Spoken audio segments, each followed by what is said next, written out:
Palate to Palate with Robert St. John and Wyatt Waters is made possible by a generous contribution from Sanderson Farms. Additional funding is provided by this and other public television stations and from viewers like you. Thank you.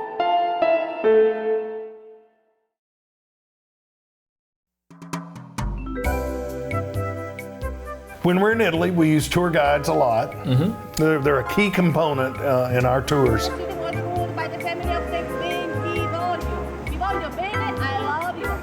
You need to be able to hear the tour guide. Understand them. Yes. It's fundamental. Two towers. Can you hear me well? It's foundational. Language has so many problems. You got to hear. You got to be able to hear. Hear, hear.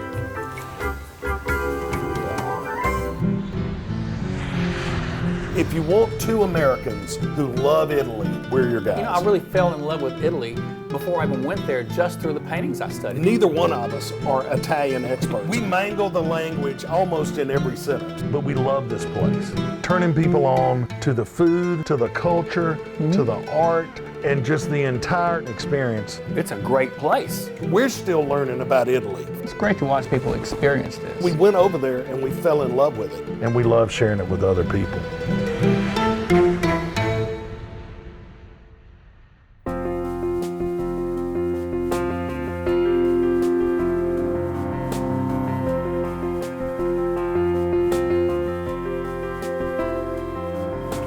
So day 2 in Bologna, you know, we've gone to Fico on day 1, had that great experience there, world-class place. Day 2, the thing about Bologna is it is true old world. There are a lot of towns and cities in Italy that are 1,000 years old, 2,000 years old, but sometimes they don't really feel that way. Yeah, Bologna it still maintains it. Feels old. And there are colonnades, which is a great thing for me as a painter, because, you know, when the inclement weather comes and the rain comes, I can get into the colonnades, still have great views. But the streets are full of students. It's a university town, city, so it's young and old. Yeah, and it's a college town, unlike the college towns we're used to. I live in a college town. You live in a college town. There's several college towns here in Mississippi. Bologna is a college town of an entirely different style and feel, but it's got that old world charm. But you see students everywhere, bikes and Vespas all over the place. They love their Vespas. Yeah, and our hotel, the one we've stayed there several times, the I Portici, is in a great spot, and it's tucked under one of those colonnades, and we have a blast. I really love Bologna. You know, a lot of people say Bologna is the food capital of Italy. Our friend David Trigiani would say, therefore, the food capital of the world. And, you know, I tend to agree. Okay, good. I agree with you. Yeah. I concur.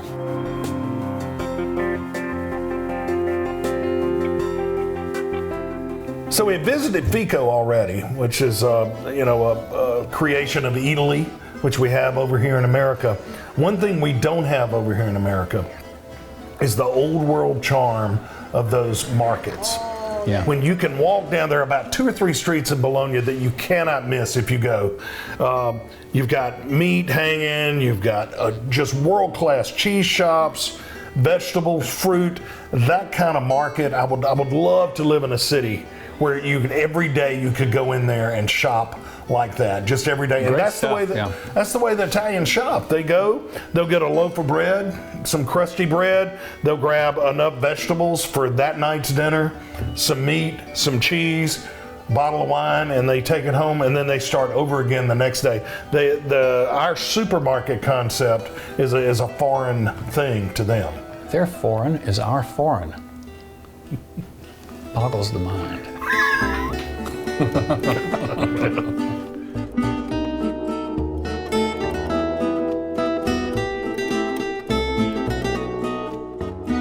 When you and I travel, it usually kind of ends up this way. We're traveling together, and then you say stop, and you see something and you want to paint it. Yep. And then so for the next couple hours, I either hang with you, but typically, you know, I go explore and I walk around, and that's really what I love to do, especially in these Italian cities, these European cities, just to walk around and kind of get a feel and take in the energy of a place, and kind of to imagine myself in that place and just be there for that time, and so I really love walking around those. Walkability is a big part of being Italian. Yeah, well, they came up with it. Yeah, right. We call it new urbanism, but they just call it Italian. Yeah. They don't even call it anything. They invented it.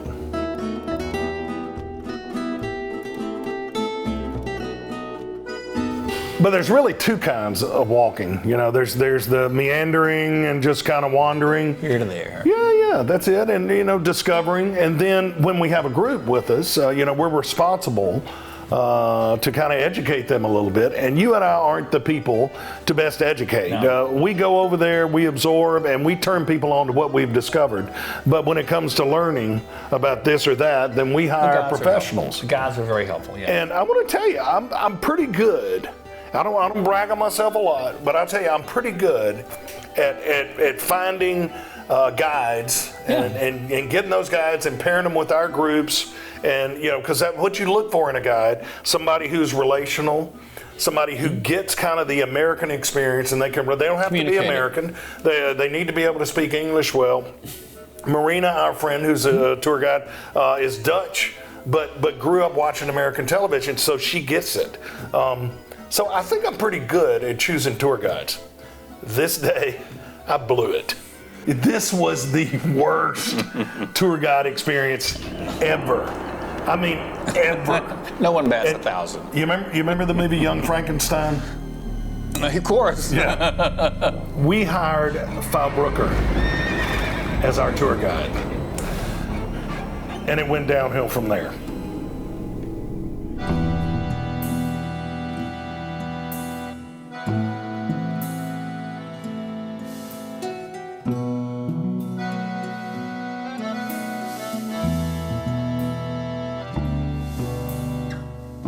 We were about 5 minutes, and not even that, maybe 3 minutes into the tour with Frau Brooker, and you couldn't hear. I mean, you just couldn't hear. And typically, we travel with headsets, and we have the earphones in, and there's a little transistor, and the tour guide has it. And I wasn't sure if it was her thick accent or if it was the headsets, but everybody was like, you couldn't hear a thing.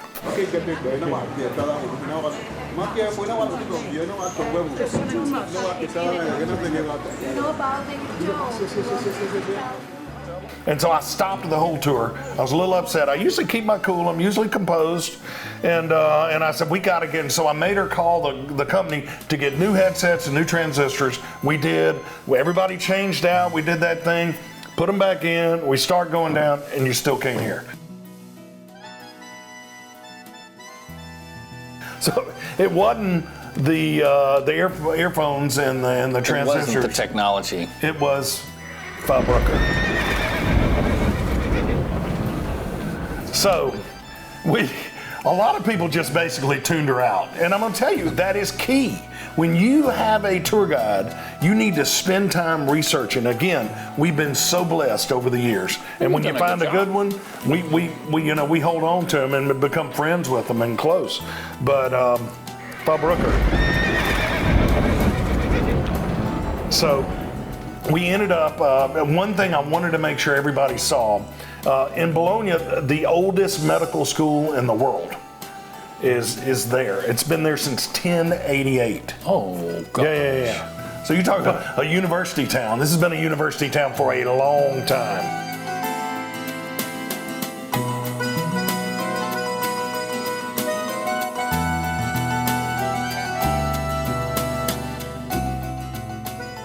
And it is a beautiful place. And we went in, the ceiling, just the operating room is just like something you've never seen before. But we have no idea. We would have been better off just handing out pamphlets because you couldn't hear. Brooker? Yes. And so the day went on, and we visited, a beautiful cathedral, a small one I had never been to before. I have no idea what it was about because you couldn't hear Frau Brooker. And, I just began to get more frustrated. And then eventually I think I just took my earpiece out. I think other people took their earpieces out. She kept talking, and we kept following and going, and we just kind of took in the city on our own. Yeah, a lot of my classes in college were like that.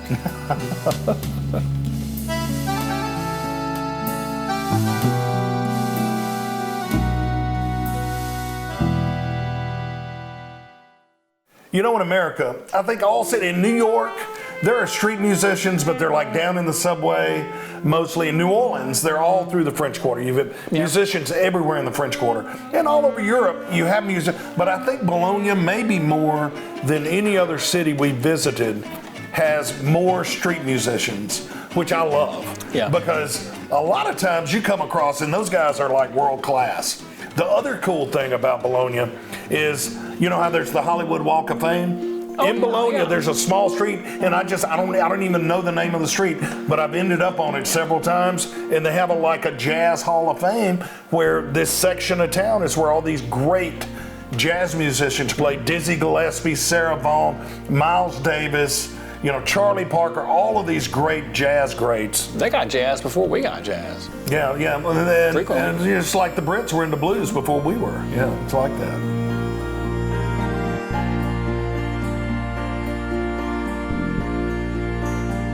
I think the tour was probably an hour and a half long. Seemed like 4. Seemed like 5. It seemed long, all because of Fabrucker. So we ended up, we turned our headsets in, thankfully. We said arrivederci to Fabrucker, and we went to lunch. And the day got infinitely better instantly because I'd chosen a place. It was like kind of the Galatoires of Bologna there. It's just classic, true old world Italian place, real deal place. And we had a real tour guide join us. Our friend Marina brought her son Alec up, and they drove up from Florence that day for the day. It was great to see them. Alec, what's up, buddy? How you? Good to see you, man. It had been a long time, and so they sat and we had lunch with them.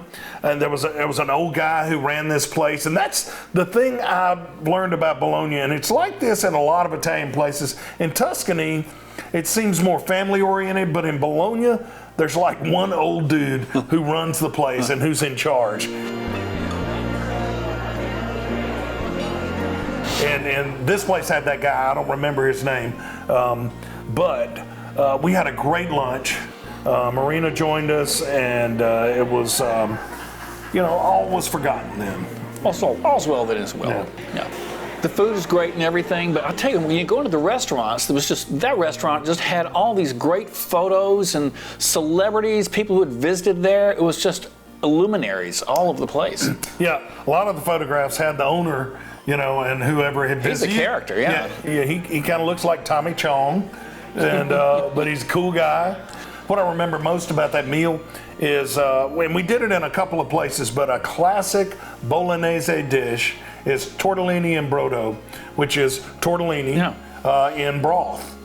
And it's very simple, very basic, like a lot of great Italian food, but simple and just wholesome and hearty. And it's one of those kind of, I would say, Italian comfort foods. So the two dishes that come out of Bologna, pasta bolognese, which is the meat sauce, and tortellini in brodo. You have to make sure when you're in Bologna, you don't eat horse, because they eat horse in Bologna. I have eaten horse. You didn't know it, I'll bet. Yeah, I didn't know it until after I had eaten horse. When did you do that? Wilbur. Okay, yeah. That was that's good.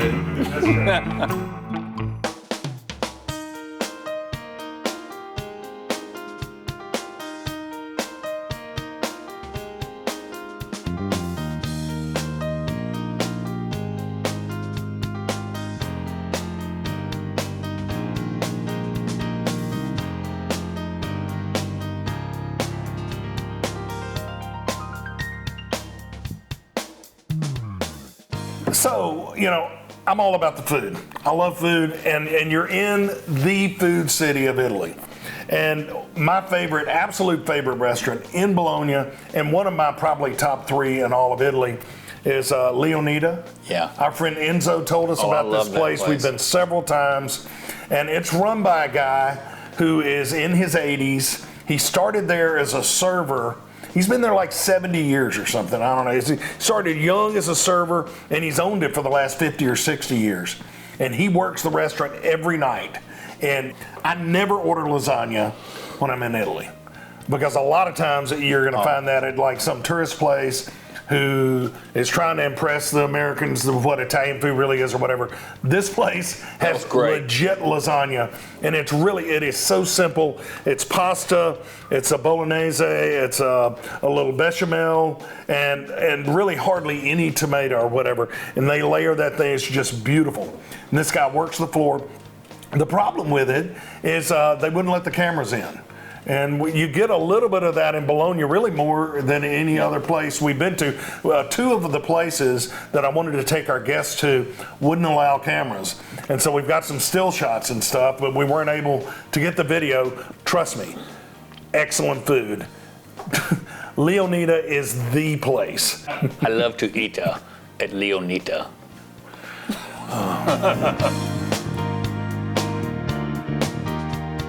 Kind of the final meal in Bologna for our group was in our hotel, which has... Oh, that was unique. Yeah, it's a wine cellar that's like 1,000 years old. It's been there forever. Was used as a bomb shelter during World War II, but it has a glass floor and a curved dome ceiling. Yes. And we had an excellent meal in there, but again, we couldn't take the cameras. And we could hear... I could hear conversations on the other side like they were right here, the way it was. That's right. The hyperbolic nature of the ceiling. Yeah. It's like in the U.S. Capitol, where you can stand in one spot in the Capitol building and you can whisper, and over here. And so we were hearing conversations of our guests from all the way across the room, and they were having a good time. And we're glad they weren't gossiping about us. We didn't hear it. Yeah.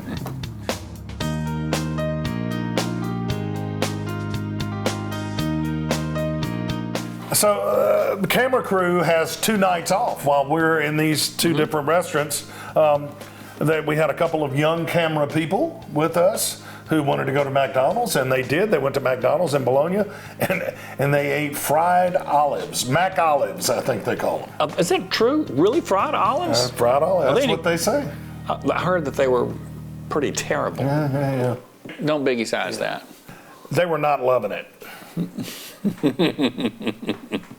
That's good. Hey, I got one. That's a good. I get one every. I'm like George Harrison. I get one every album.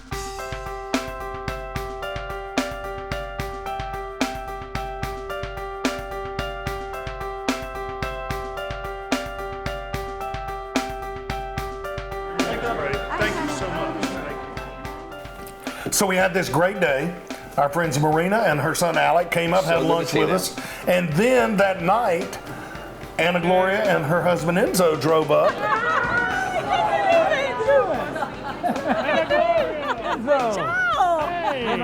I close the knife, okay? Oh, look at them. How are you? Ciao, so good to see you. So you're under the bus. You're not driving. He's not driving, which is very good. Wonderful to see you.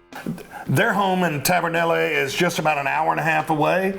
And that's one thing about Italy. And the one thing I would say, if you gave me a list of like the top 3 things that we've gotten out of Italy, you know, in that top 3 would be the friendships we've made with Italians over there who have come over here and visited with us. Finally in Mississippi. 8 years. We continue to go back over there and visit with them, and they hung out with us and really kind of hung out with you while you painted. Yeah, that was fun too. Enzo and Anna Gloria, we spent so much time with them in Tuscany, and now they've been so sweet to come up here and visit us when we're in the northern part of Italy, in Bologna. So it was a nice surprise to see them pop in. Got a chance to paint outside because, like I said, there are colonnades everywhere. It's just such a great place to walk. And it was a little bit drizzly, a little bit rainy, which was great. It's a great effect, but usually you're not able to paint that because you're getting rained on. Well, I was under the colonnade, and Anna Gloria and Enzo came up, and it was a nice reunion. And I got a chance to paint the shops across the street from the hotel, so it turned out really well. Yeah, it's just a great city. Venice is magical in its way, and Bologna is magical in an old world kind of charming way. Yeah. Here I'm going to have light against dark. So when we're in Tuscany, you're doing a lot of pastoral scenes and outside and fields and grapes and olives and things like that. But in a city, and I would think especially at night, Yeah. it's a little more challenging. But I love your night paintings. I love doing them. They can turn out really great, or they can really kind of fall on their faces. It's a good painting is a problem that you solve. So I had some problems. That's what I really wanted. And so that's what I look for. I look for something that's going to be a little difficult, that's going to make me do something I wouldn't normally do. Yeah. You don't really know what that is until you're in the middle of it.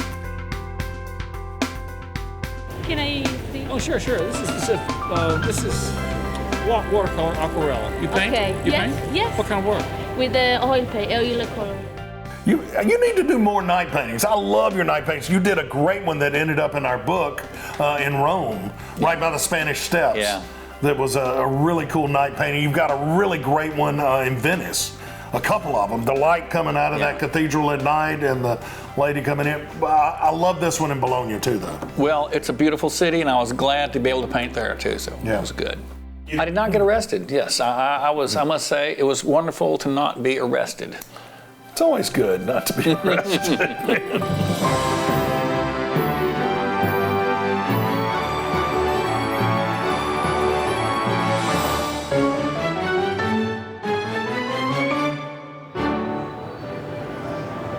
Okay, now we're getting something there. We're getting a little something.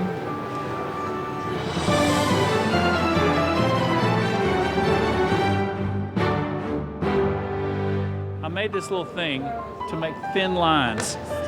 It's a toothbrush. I get it hot so it bends back a bit, and rub it and then blot, and the paint comes up. I get a nice thin line out of that. I'm going to do it about right here. And I'm not going to do them everywhere. I'm going to do it here, a little bit here, just here and there. If you do it too much, it doesn't mean anything.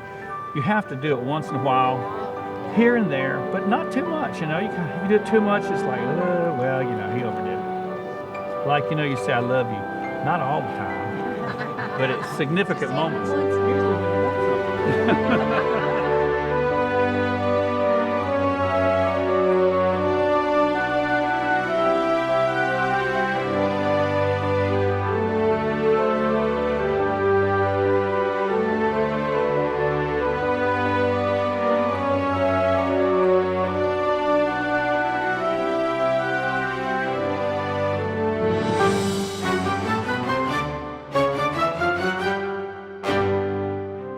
We don't want to get, I mean, if I paint it the way it is, it's going to be too dark for it to pop. And I can't make the darks as dark as they are here. I can't make the lights as light as they are here. So I have to make comparisons that hint toward that. It's like taking an orchestra, a symphony, and transcribing it to a quartet.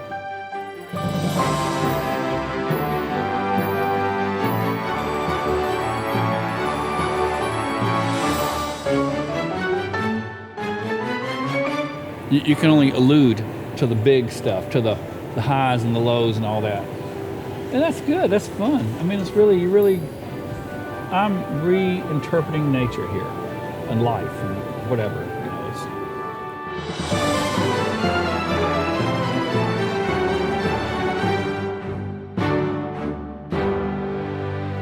I'm gonna call it quits because, you know, this is dangerous stuff. It's better to let it alone, and, you know, I'll look at it later and say, that's the way we do it in Bologna here. It's the way we do it. More coffee, please. Time for coffee.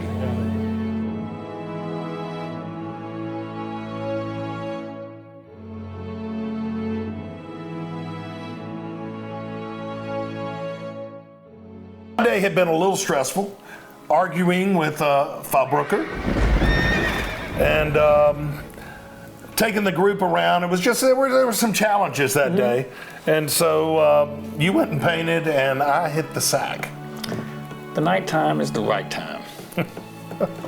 So when we go to Tuscany, a lot of it is similar. And, you know, we're in and around Florence and Siena, and you get some urban visits, and you're in the countryside, but it seems similar. Yeah. Everything seems to kind of fit. This trip, we're in Venice They're distinct for a couple of days, and then we go Bologna for 2 days. Very, different from Venice. We wrapped up that, which was a great visit, despite Farnbrucker. And we get ready and we head to Milan. And Milan in December around Christmas is magical. And every bit as magical as Venice. Yes. It was beginning to look a lot like Christmas. So join us next week when we head to Milan.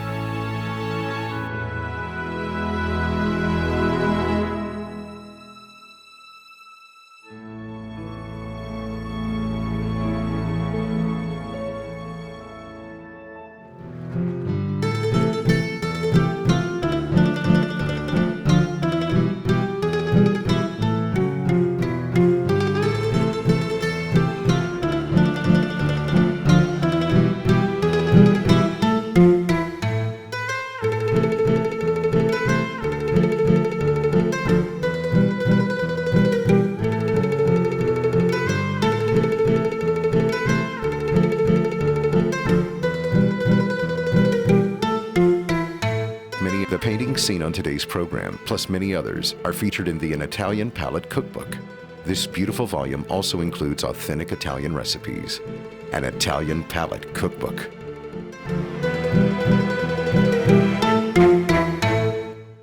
Palate to Palate with Robert St. John and Wyatt Waters is made possible by a generous contribution from Sanderson Farms.